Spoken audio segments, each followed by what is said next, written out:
A nation on the brink of total collapse. A nightmare that's slowly becoming a choking reality for Pakistan.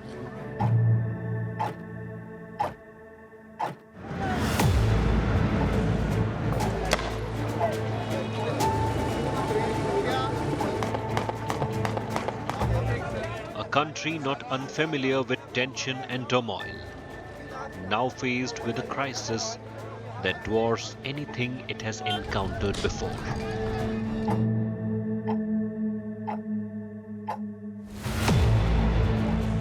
Highly unstable governance, an import-dependent economy, spiraling debt, and natural calamities causing the biggest food crisis ever. Pakistan is at its worst since its story began in 1947.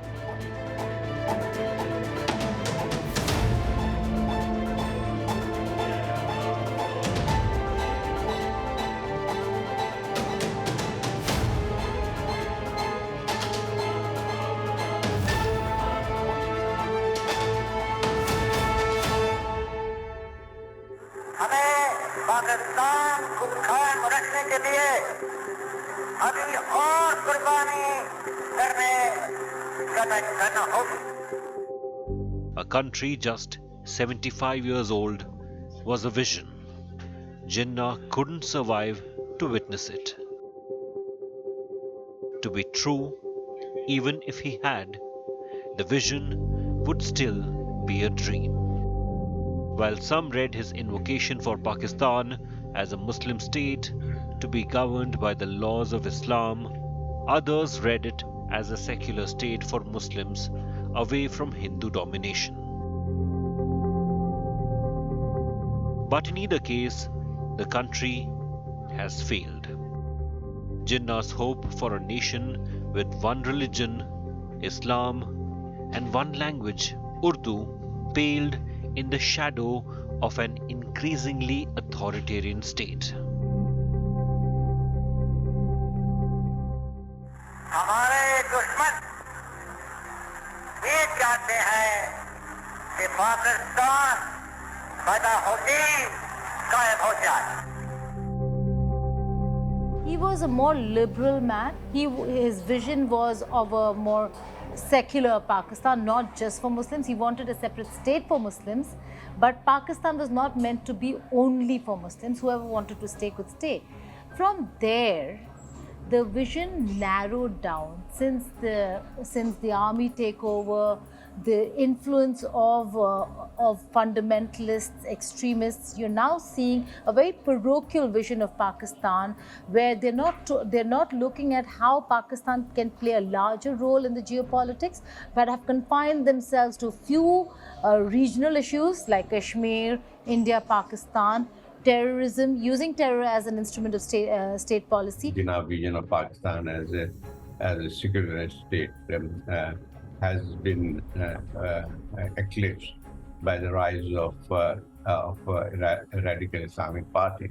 But Pakistan is still, I mean, it's not like it has become a fundamentalist state yet, but there is certainly a struggle going on in Pakistan for the soul of Pakistan and what should be what Pakistan should be.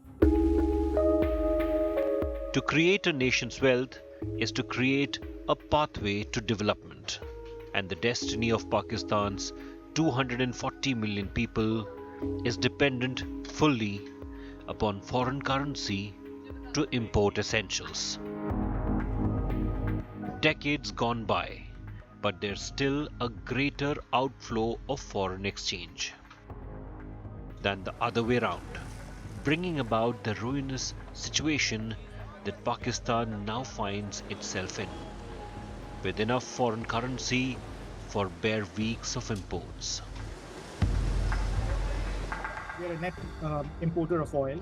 Most of our needs are met by the imported oil. Pakistan also now, for almost a decade, is now a net food importer as well. So it doesn't just like import.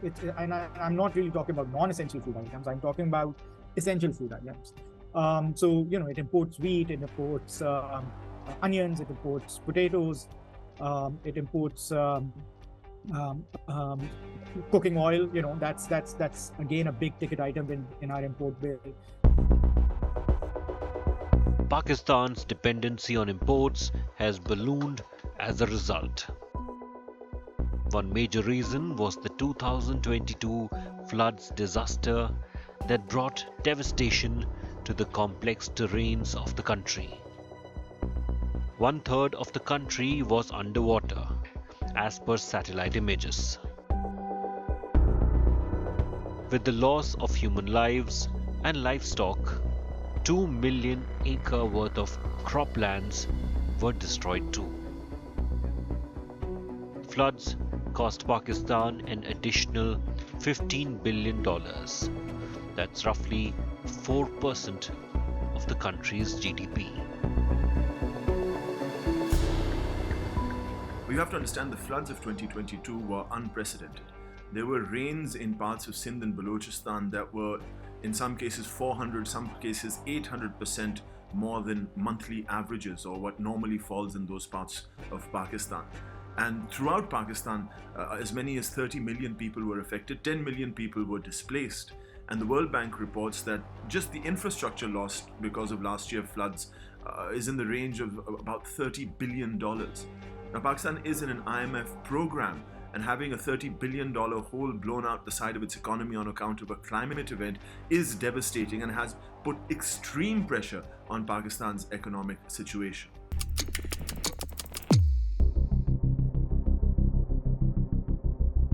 By January 2023, there weren't enough foreign currency reserves to support imports, which led to Islamabad imposing blackouts, increasing tariffs on electricity to residential neighborhoods, and of course, insufficient imports, leaving food and raw material shipments unpaid and stuck in ports. What followed next was an industrial decline bigger than ever, and a population on the brink of civil war.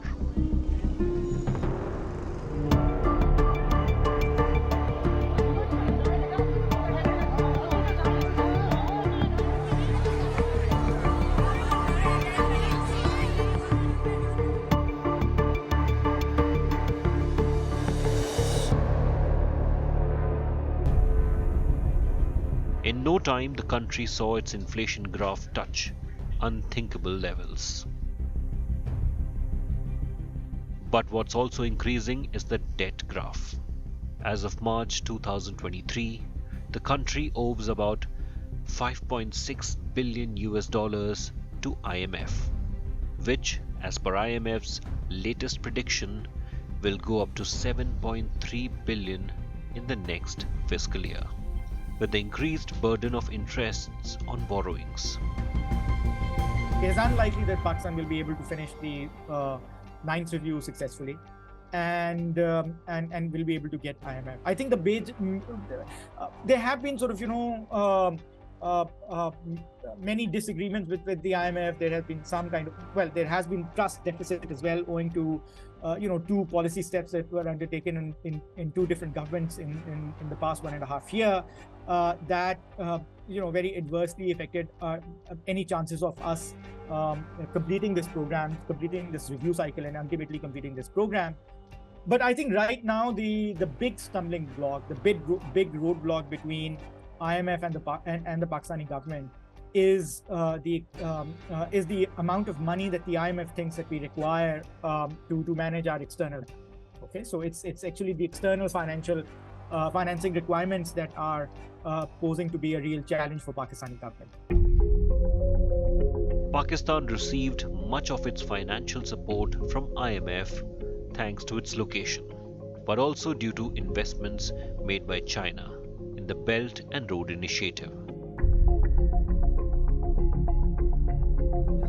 To be able to meet IMF demands, Pakistan will have to stop subsidizing essential goods, thus causing further inflation in an already destabilized and collapsing market. While that's an economic battle, another battle is up with the surging terror and homegrown militancy.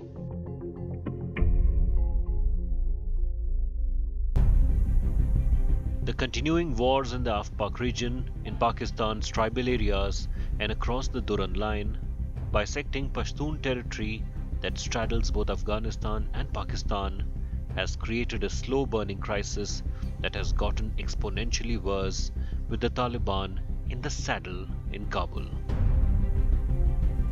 Some breaking news, and we're getting reports from Pakistan. Tehreek-e-Taliban Pakistan, it's carried out a series of terror attacks. Now, in Pakistan, at least 59 people have died and more than 150 have been injured in an explosion at a mosque in the city of Peshawar. The day Taliban captured Afghanistan, Pakistan's then Prime Minister Imran Khan described the event as the Taliban breaking the chains of slavery. ज़हनी गुलामी की ज़ंजीरें तोड़ना ज़्यादा मुश्किल होता है जो अभी अफ़गानिस्तान में गुलामी की ज़ंजीरें तो तोड़ दी उन्होंने. But as it turned out, there has been a dramatic surge in cross-border militant attacks in Pakistan since the Taliban reclaimed power in Kabul. An amazing irony given Pakistan's hand in reinstalling the Taliban in the wake of the infamous US exit. When Kabul fell, the ones who were smiling year to year were the Pakistani generals, because they thought that they now have full sway over the region and that the Taliban are those who they engaged, they cultivated, so on and so forth. But when it comes to land, and when somebody is in control, then land, your motherland, becomes more important than anybody else. Now with Afghanistan under the Taliban are now questioning Pakistan's issues over the Durand line, which they don't recognize. They say that Pashtuns living on this side of Pakistan, in Khyber Pakhtunkhwa area, are Afghans. The group that's posing the biggest local threat is the Tehreek-e-Taliban Pakistan, or TTP. Islamabad's negotiations with the TTP have failed repeatedly, as they are bound to, because the terror group has smelt weakness and instability for years, and is therefore firm in its opposition to the notion of the Pakistani state and constitution as it exists today.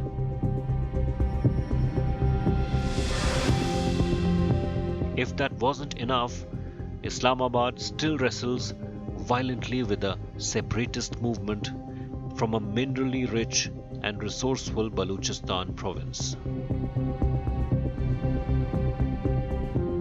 While Balochistan seeks autonomy and independence, Pakistan maintains its stand that the state acceded to Pakistan in 1948.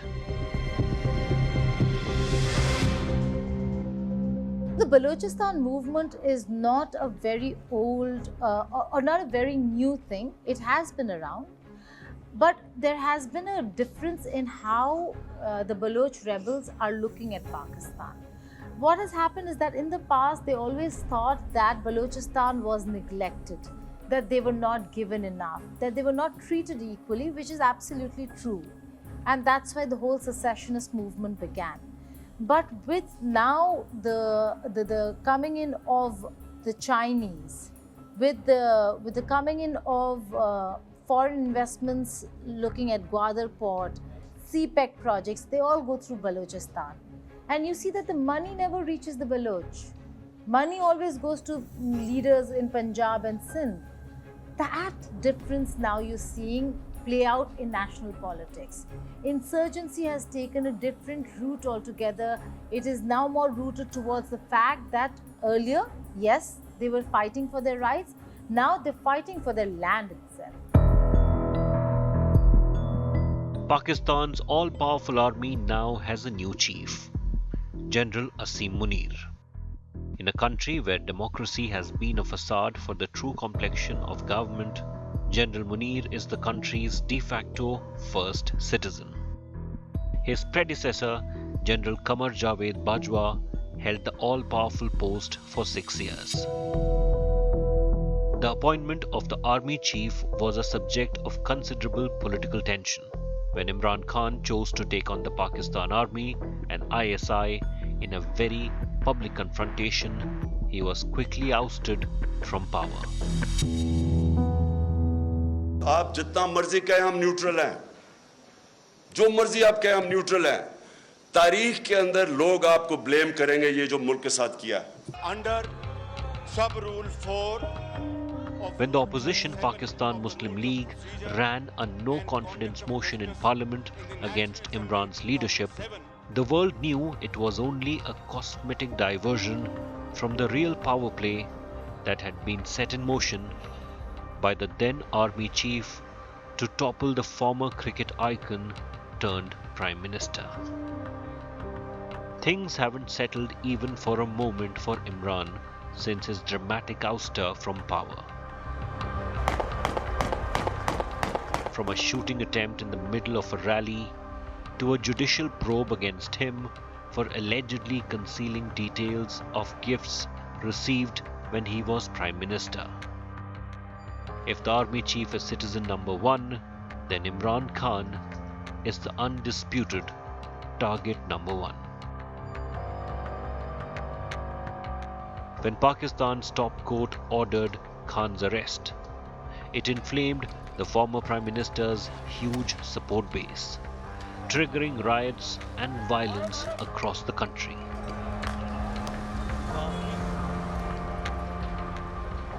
Even Jinnah House in Lahore wasn't spared, with the powerful local corps commander's residence stripped bare of everything from mutton korma to strawberries. But the violent protest weren't one-sided. After letting the violence rage for a few days, the Pakistan police was finally unleashed and allowed to use all its force through tear gas, gunshots, and even lathis. Imran Khan was then released, and now Pakistani agencies are acting against the vandals and rioters that inflicted even more damage on a collapsing country. But what happens to Pakistan's elections? Imran Khan wants them to happen this year, riding as he's on a wave of relentless popularity, sympathy, and a population completely disenchanted and angry with the powers that be. Imran has also successfully crafted himself as a fearless lone wolf, standing up to the puppet masters of the nation sitting in Rawalpindi. Holding elections is easier said than done though. Pakistan does not have enough foreign exchange reserve which would allow it to repay its foreign debt obligation, and that is the major problem at this facing the government and facing Pakistan. And the situation has worsened because IMF's resistance, or rather reluctance to give to complete the aid bail package to Pakistan, and it's also something to do with the government's own policy, and that has been delayed for quite some time.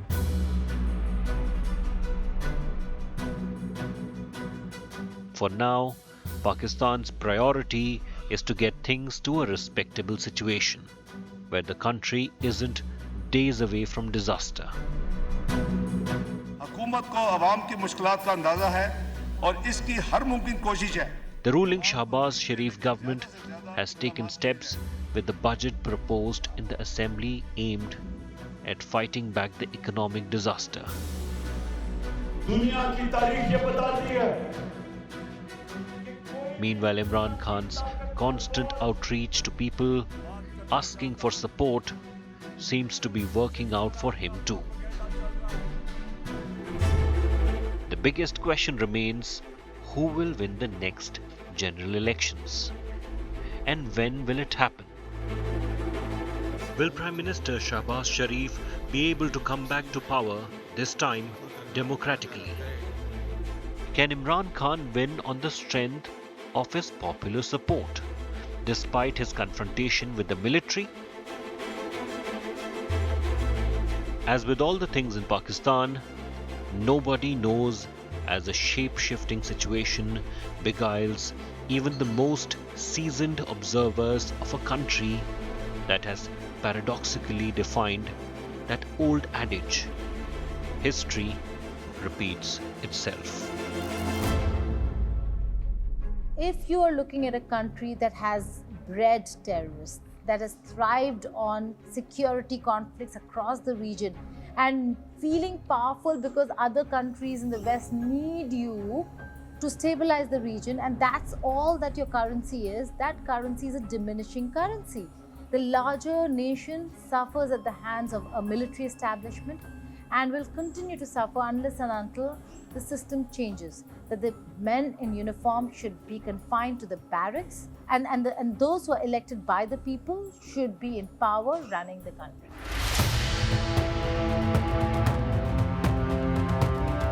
The Islamic nation is drowned in a generation polycrisis. Multiple crises overlapped, reinforcing each other and almost snowballing out of control. Can Pakistan fight its way out of the current catastrophe and recover even a semblance of stability? Will it be able to achieve what its founding father Jinnah had hoped? Or is Pakistan doomed forever to be a failed state?